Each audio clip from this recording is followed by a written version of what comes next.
Banjir dan longsor di Sumatera bukan sekedar bencana semata, tapi ini adalah hasil dari bagaimana pemerintah mengelola negara.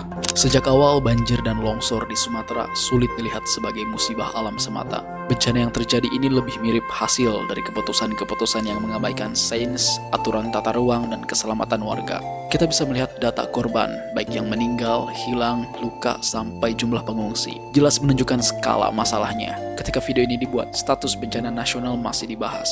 Ini memperlihatkan bagaimana pendapat ahli hukum dan ilmuwan seringkali kalah oleh pertimbangan citra politik.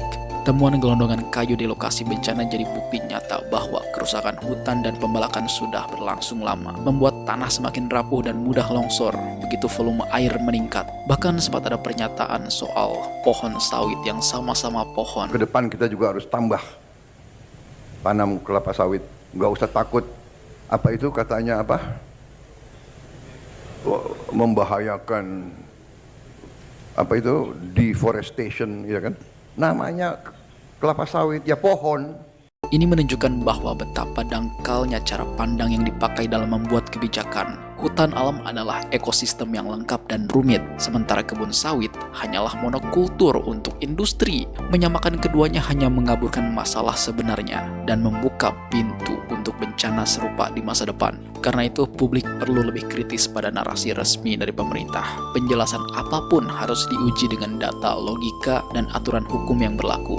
Tanpa literasi politik dan lingkungan yang memadai, masyarakat akan mudah diarahkan untuk percaya pada argumen yang sesungguhnya lebih melindungi kepentingan ekonomi dan politik para penguasa. Pada akhirnya, perubahan hanya mungkin kalau masyarakat sadar akan perannya. Memang tidak mudah, tapi tolong gunakan hak pilih dengan benar. Terus belajar memahami isu lingkungan dan jangan diam ketika kebijakan terasa tidak masuk akal. Saya waktu kecil di kampung saya menikmati ekosistem yang baik. Pohon banyak, sawah banyak. Sekarang karena pertambahan penduduk, ekosistem itu hilang. Anak saya tidak lagi bisa menikmati itu. Gus, tidak head to head dibandingkan dengan pertumbuhan penduduk.